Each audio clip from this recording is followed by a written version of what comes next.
बिस्मिल्लाहिर्रहमानिर्रहीम रब्बिश्रह ली सदरी वयस्सिर ली अमरी वहलुल उक़दतम मिन लिसानी यफ़क़हू क़ौली सदक़ल्लाहुल अज़ीम। डियर व्यूअर्स, आज हम केमिस्ट्री में फर्स्ट ईयर केमिस्ट्री जो कि हमारा एक सीक्वेंस चलता आ रहा है एप्लीकेशन ऑफ हाइड्रोजन बॉन्डिंग में, आज हम बात करेंगे solubility of different organic compounds in water due to hydrogen bonding. Topic शुरू करने से पहले अगर आपने अभी तक मेरा चैनल सब्सक्राइब नहीं किया तो इस चैनल को सब्सक्राइब कर ले, साथ लगे बेल आइकन को प्रेस कर ले ताकि मज़ीद भी इस तरह के वीडियो सबसे पहले आपको मिले। जी, तो सबसे पहले हम बात करते हैं सॉल्युबिलिटी की। Solubility of different compounds, specially organic compound in water. हम देखते हैं कि आम तौर पे एक टर्म हम जानते हैं, वो क्या है? Like dissolves like.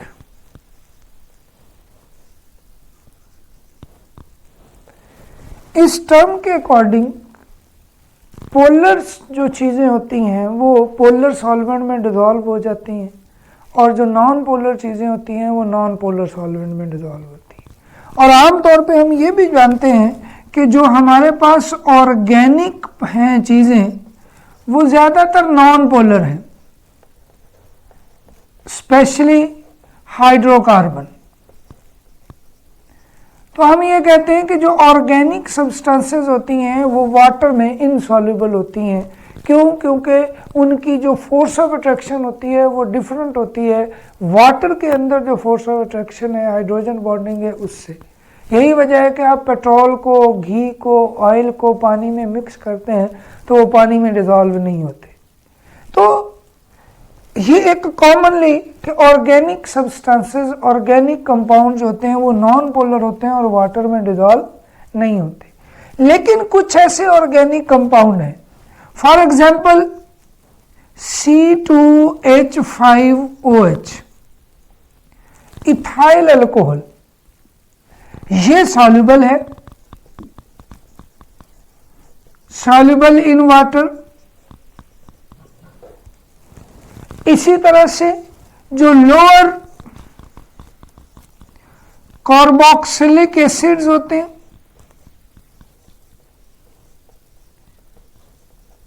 वो भी सॉल्युबल होते हैं। इसी तरह से शुगर्स,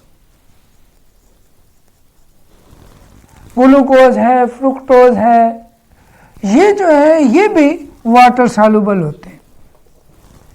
अब इनकी सॉल्युबिलिटी की वजह क्या है? Hydrogen bonding with water. अगर आप इसको देखें इथाइल अल्कोहल को तो CH3CH2OH, हम इसको इस फॉर्म में भी लिख सकते हैं।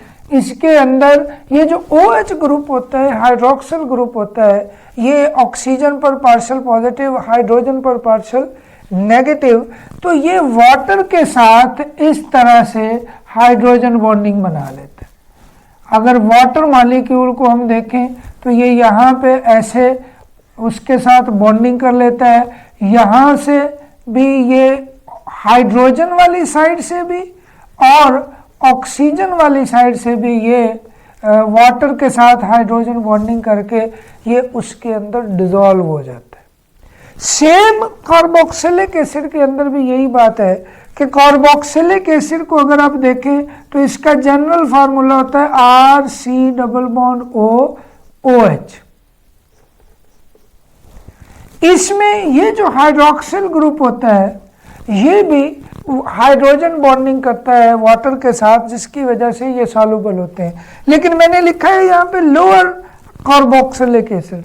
लोअर कार्बोक्सिलिक एसिड का मतलब ये है जिसमें ये R कम कार्बन वाला हो, क्योंकि ये जो पार्ट होता है ये इसकी तरह का है, नॉन पोलर पार्ट होता है, अल्काइल ग्रुप होता है और उसकी वजह से ये जो नॉन पोलर पार्ट जितना बड़ा होता जाएगा ये उस पर भी असरअंदाज होगा, उसकी सॉल्युबिलिटी को भी कम कर देगा। यही वजह है कि लोअर कार्बोक्सिलिक एसिड्स होते हैं वो सॉल्युबल मैक्सिमम होते हैं, और जैसे जैसे कार्बन की तादाद इसमें बढ़ती जाएगी, ये चेन बड़ी होती जाएगी, वैसे वैसे इसकी सॉल्युबिलिटी जो होगी वो भी कम होती जाएगी। इसी तरह से शुगर, अगर हम उसका फार्मूला देखें तो जैसे C6H12O6 है या सुक्रोज है, चीनी जो हम यूज़ करते हैं, तो इनके अंदर हर कार्बन पर तकरीबन हाइड्रोक्सिल ग्रुप मौजूद होता है। अगर मैं एक कंपाउंड लिखूं इस तरह से तो ये CHOH, फिर CHOH, फिर CHOH और इस तरह से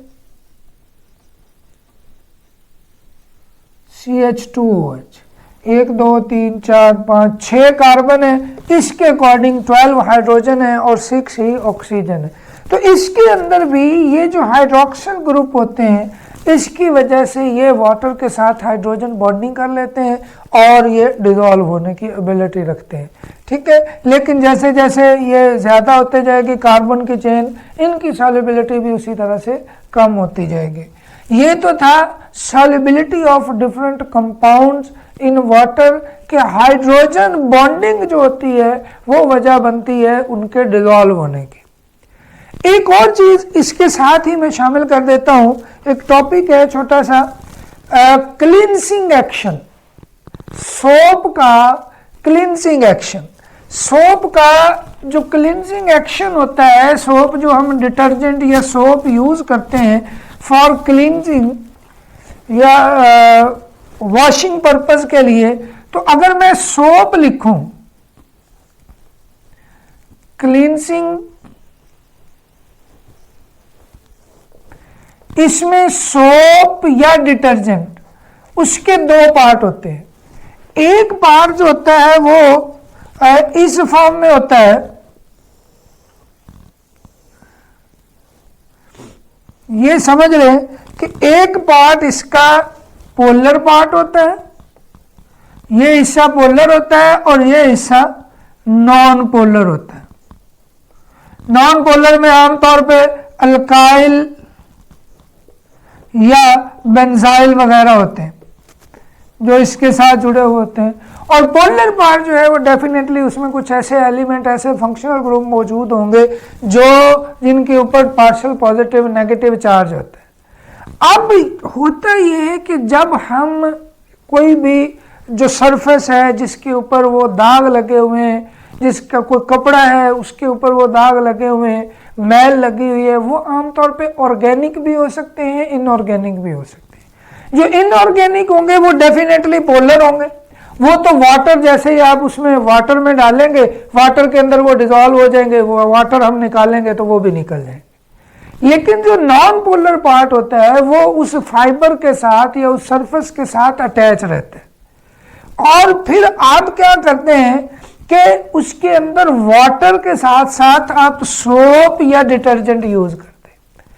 अब सोप या डिटर्जेंट जो होता है इसके दो पार्ट मैंने आपको बताया, एक पोलर और एक नॉन पोलर। जो पोलर पार्ट होता है ये हाइड्रोजन बॉन्डिंग करता है किसके साथ? वाटर के साथ। जब ये वाटर के साथ हाइड्रोजन बॉन्डिंग करेगा वाटर में डिसॉल्व हो जाएगा। दूसरी तरफ जो ये इसका नॉन पोलर पार्ट होता है, ये जो भी वो स्टेन, वो दाग जो भी होगा, वो सपोज कोई पार्टिकल है, वो कोई डस्ट पार्टिकल है, कोई ऑयली नेचर की चीजें हैं, वो कुछ भी है, वो इनके साथ जुड़ जाता है। जब आप डिटर्जेंट वाला या सोप वाला वो जो वाटर है, वाटर के अंदर ये डिसॉल्व हुआ है, एक पार्ट उसके अंदर मतलब वो वाटर के साथ जुड़ा हुआ है, सोप का एक पार्ट वाटर के साथ हाइड्रोजन बॉन्डिंग किए हुए हैं, दूसरा पार्ट जो होता है वो स्टेन के साथ, उस दाग के साथ वो जुड़ जाता है। जब आप इसमें से वाटर को निकालते हैं तो वाटर चूंकि उसके अंदर ये भी मौजूद है, ये भी साथ निकलेगा, चूंकि उसके साथ ये चीज भी ये जो सोप है उसके साथ आगे जो है वो ये मैल वगैरह भी, ऑर्गेनिक चीज़ें जो है वो भी अटैच हो चुकी हैं। तो जैसे ही आप इसमें से वाटर निकालेंगे वो इन सारी चीज़ों को अपने साथ ले जाएगा। तो यही वजह है कि आमतौर पे आपने देखा होगा कि जो लोग वर्कशॉप में काम कर रहे होते हैं ग्रीस पे, ऑयल पे, या वो ब्लैक सा जो ऑर्गेनिक नेचर की चीज़ें होती हैं उनके साथ वो काम कर रहे होते हैं उनके ऊपर, और उनके हाथ काफ़ी काले हो जाते हैं, गंदे हो जाते हैं, तो वो पहले उस चीज़ को पेट्रोल या मिट्टी के तेल से धोते हैं। वजह ये होती है कि जो वो मैक्सिमम जो पार्टिकल हैं जो ऑर्गेनिक हैं, जो वाटर के साथ धोएंगे तो वो उसके साथ नहीं उतरते, लेकिन पहले उसको वो क्या करते हैं, वो उसको ऑयल या पेट्रोल के साथ जो है वो उसको वॉश करते हैं। वो मैक्सिमम जो उसके ऊपर चिकनाई वगैरह लगी होती है वो उसमें उसके जरूर उसमें डिज़ोल्व हो जाती है, पेट्रोल में, उसमें से निकल जाती है। जो थोड़ी बहुत बच जाएगी उसके बाद आप डिटर्जेंट या सोप इस्तेमाल करते हैं तो उससे वो उससे दूर हो जाती है। तो ये है कि हाइड्रोजन बॉन्डिंग की एप्लीकेशन दो चीज़ों में देखी हमने। एक तो सॉल्युबिलिटी के अकॉर्डिंग, सॉल्युबिलिटी के कैसे चीज़ें हाइड्रोजन बॉन्डिंग की वजह से डिज़ोल्व होती हैं। हमने देखा कि आमतौर पे हाइड्रोकार्बन जो हैं वो इनसॉल्युबल होते हैं, लेकिन उन्हीं हाइड्रोकार्बन के साथ कोई ऐसा फंक्शनल ग्रुप लग जाए, कोई ऐसा पार्ट लग जाए जो वाटर के साथ हाइड्रोजन बॉन्डिंग कर सकता हो, तो वो जो है वो वाटर के साथ हाइड्रोजन बॉन्डिंग करेगा और जब आप उसको वाटर में डालेंगे डिज़ोल्व हो जाएगा। ठीक है, तो solubility due to hydrogen bonding होती है उनके अंदर, उनकी जो वो ऑर्गेनिक कंपाउंड होते हैं उनकी। इसके अलावा नेक्स्ट जो हमने चीज़ देखी वो क्लेंसिंग एक्शन था कि सोप या डिटर्जेंट कैसे क्लेंसिंग एक्शन करते हैं, उनका क्या है और उसमें हाइड्रोजन बॉन्डिंग क्या रोल प्ले करती है। तो हमने देखा कि जो सोप या डिटर्जेंट होते हैं उसके दो पार्ट हैं। जो पोलर पार्ट होता है वो हाइड्रोजन बॉन्डिंग कर लेता है वाटर के साथ, मतलब वाटर के साथ जुड़ गया, डिजोल्व हो गया, और नॉन पोलर पार्ट वाटर से इनसॉल्युबल रहता है, बाहर रहता है। उसके साथ जितने भी वो डस्ट पार्टिकल होंगे, जो ऑर्गेनिक नेचर के जो चीज़ें होंगी, जो मैल होगी, चिकनाइयाँ होंगी, वो सारी जो है वो नॉन पोलर पार्ट के साथ अटैच हो जाएंगे।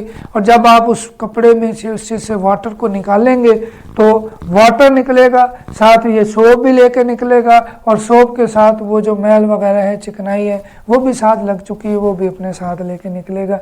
तो ये है हाइड्रोजन बॉन्डिंग की एप्लीकेशन इन क्लेंसिंग एक्शन की। अगर ये हाइड्रोजन बॉन्डिंग ना हो तो डेफिनेटली ये चीज़ जो है वो ना कर सकें, हम वाटर को इसके लिए यूज़ ना कर सकें फॉर क्लेंसिंग एक्शन। जी, उम्मीद है आपको ये वीडियो समझ आई होगी। फर्दर कोई भी आप सजेशन, कोई कमेंट्स देना चाहें तो नीचे ज़रूर दें, और इससे रिलेटेड जो प्रीवियस वीडियोस हैं उनके भी लिंक्स जो है वो इसमें मौजूद हैं, वहाँ से भी आप प्रीवियस जो वीडियोस हैं वो भी देख सकते हैं। वीडियो अच्छी लगे तो उसको ज़रूर लाइक करें, शेयर करें, ताकि ज़्यादा से ज़्यादा लोग इससे फ़ायदा उठा सकें। Thank you very much. अल्लाह हाफिज़।